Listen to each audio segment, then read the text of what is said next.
Well, hi there folks. So a couple of weeks ago I posted a video about my number 14 Lidl RC foamy conversion, which I built as light as I possibly could with the intention of trying to get into FPV flying of radio controlled planes. Well, things have moved on a bit. I've decided what cameras I'm going to use and how I'm going to manage those early flights. Major difference between FPV flying with aircraft and FPV flying that I did a few years back with my big old drones is the drones have got return to home, and that can be very useful. For example, this is my old Bayang Toys X21, which I added a really heavy gimbal to, decent action camera on it. If you'd get some good video with this, I'll show you a little bit here.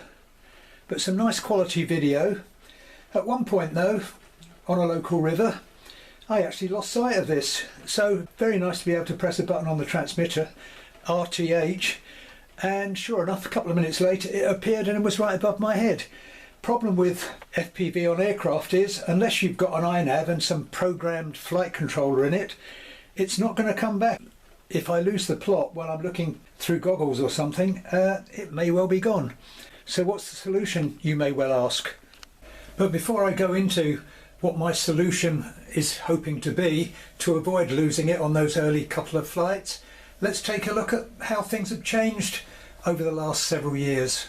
For a start, the size of the kit. In those old days, 6 years ago, I actually built myself this as a little FPV monitor.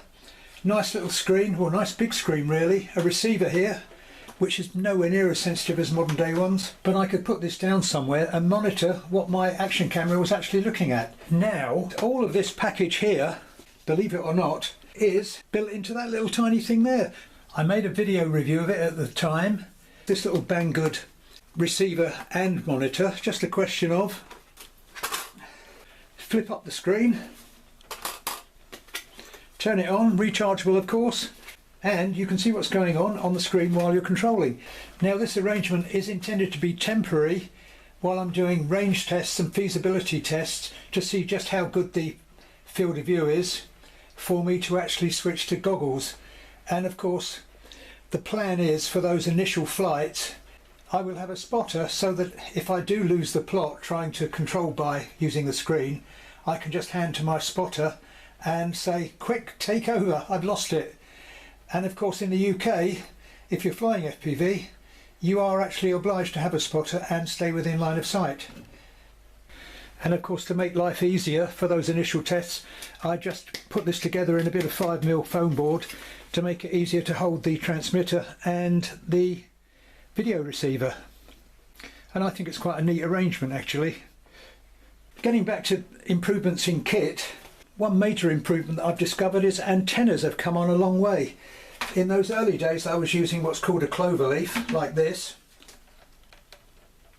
But one of the more recent ones, and I'm not the expert on the high-tech side of FPV, the more recent development are these so-called pagoda antenna, which are much more efficient. To that end, with just this one here, which is the little Echin, I'll put a link to it on the screen, Echin combined camera and receiver, I've actually had 275 yards the other day, and from what I can see, I doubt if I go much beyond 150 yards when I'm flying at my local field. So 250 yards gives me a margin for error there.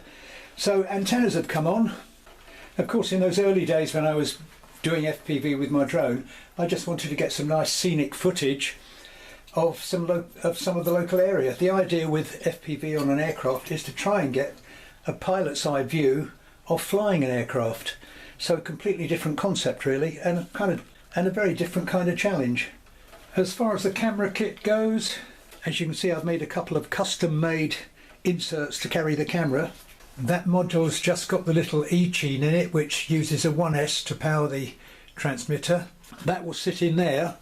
And for this one, with the transmitter and camera separated, I made a Y lead so that it can be powered by the aircraft battery. The camera only needs a 5-volt supply, so there's a 5-volt BEC wired in to drop the voltage from the LiPo down to 5 volts for the camera.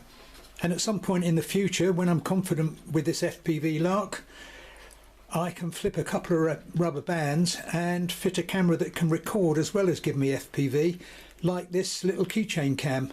So quite looking forward to that. So that's the plan. I'll just show you this little setup working. Very easy.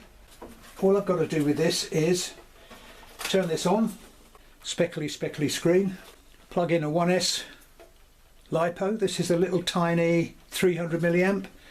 If you watch the screen down there, you should see something happen. And there it is, a nice clean colour image. And with the shade round it, quite easy to see in daylight. Of course, if it had an iNav, I could get it to display all kinds of other parameters, height, speed, location, GPS position, whatever, which could be useful, of course, if I lost it. But still pretty exciting anyway.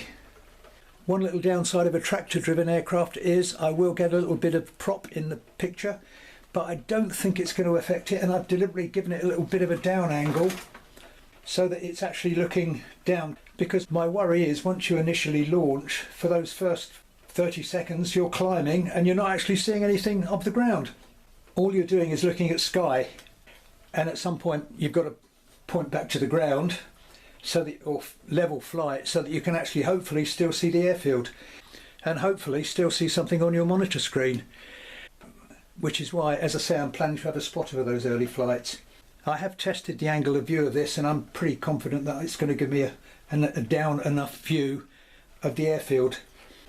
And if I get really brave, I might even try out my homemade foam board FPV goggles. I made a video about this. I'm such a cheapskate, I didn't really want to spend 50 or 100 quid on some goggles. So designed this, and you pop the shade off this little monitor, just like so. And I can pop this in here, and as if by magic, FPV goggles. So maybe that'll happen too. So that's the plan. Hope you've enjoyed this. If you have, please give it a like, helps my algorithms. And why not subscribe if you want to see how I get on with my very exciting first test flights with this.